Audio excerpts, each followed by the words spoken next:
MP late के बारे में आप लोग कभी सुना है?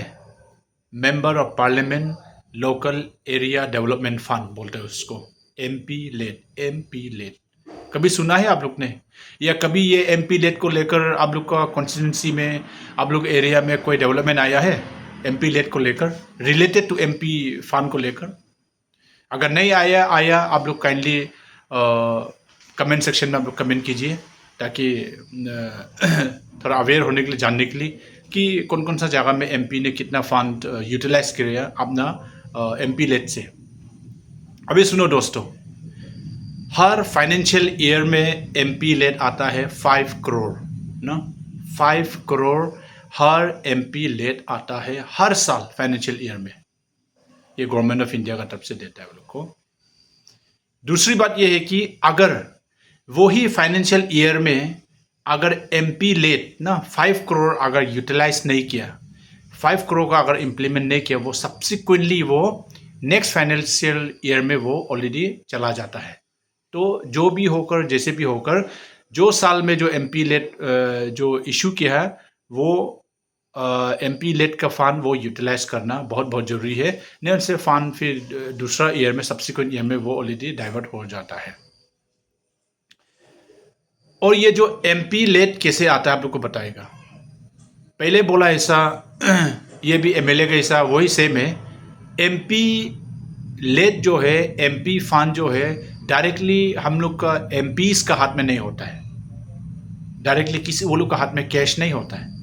ये भी अगर कोई भी एमपी अगर ये प्रपोजल लेकर वो लोग काम को आइडेंटिफाई कर सकता है, काम को आइडेंटिफाई कर प्रोजेक्ट को आइडेंटिफाई कर वो लोग अपना डिस्ट्रिक्ट का डिप्टी कमिश्नर वो लोग प्रपोजल देता है, तो वहाँ का डीसी, वहाँ का डिस्ट्रिक्ट एडमिनिस्ट्रेशन उसको अप्रूव करता है, तो काम एमपी लेट भी ऐसे इम्प्लीमेंट होता है ना, डीसी के थ्रू ना, डिस्ट्रिक्ट एडमिनिस्ट्रेटिव के थ्रू इम्प्लीमेंट होता है।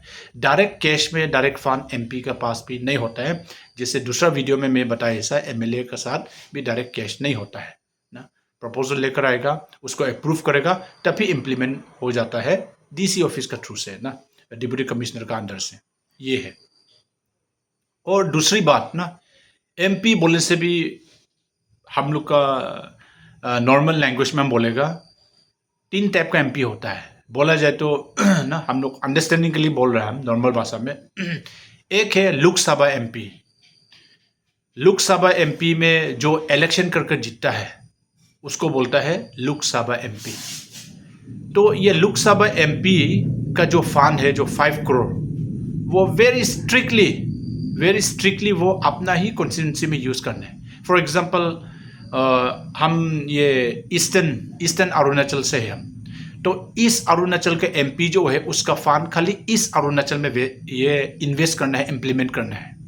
और वेस्ट अरुणाचल का जो एमपी है उसका जो 5 करोड़ का जो एमपी फंड जो है खाली वेस्ट अरुणाचल में ही इम्प्लीमेंट करना है, प्रोजेक्ट वहाँ लाना है। स्ट्रिक्टली ये रूल्स एंड गाइडलाइंस में लिखा है। और दूसरी बात क्या है बोलने से, एक है राज्यसभा एमपी। मान लो हमारा स्टेट अरुणाचल में एक लोन राज्यसभा एमपी है, तो जो उसका फंड है ना, राज्यसभा एमपी जो उसको फंड मिलता है, एमपी फंड, वो बीसी एंटायर अरुणाचल में एक डिस्ट्रिक्ट या 2-3 डिस्ट्रिक्ट को वो अप्रूव कर सकता है, मतलब अपना डेवलपमेंट देने के लिए, anywhere in any district of Arunachal Pradesh ना। ये नहीं कि वो एमपी बना वो वेस्टर्न से, या कोई एमपी बना ईस्टर्न से, राज्यसभा से वो अपना ही जगह को देखे, ऐसा नहीं है।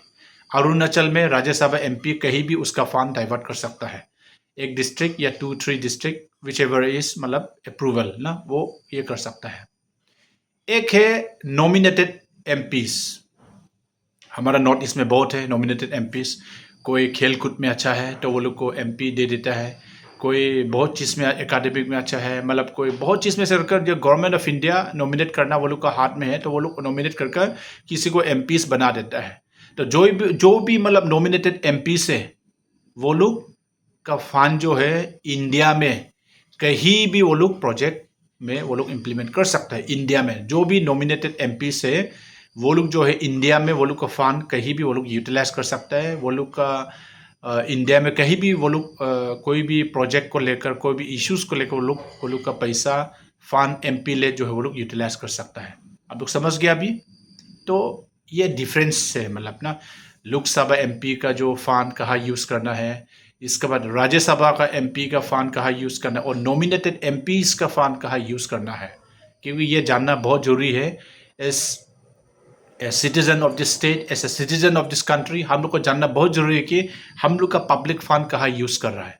सो दोस्तों, आप लोग कमेंट करो कि हम लोग का ऑनरेबल एमपीज लोग अगर फंड यूटिलाइज करता है तो कितना साल में कहाँ कहाँ में क्या यूटिलाइज किया, आप लोग कमेंट करो हमको। इसके बाद लाइक्स करो, और जितना सकते ये वीडियो को शेयर करो, ताकि ये वीडियो बस्ती बस्ती पहुँचने के लिए, ये वीडियो पूरा जितना सकता नुक एंड कॉर्नर ऑफ द जगह पहुँचने के लिए, ताकि हम लोग का राइट है, आपका राइट है जानने के लिए कि पब्लिक फंड कहाँ में सचमुच का यूज़ हो रहा है कि नहीं हो रहा है होकर।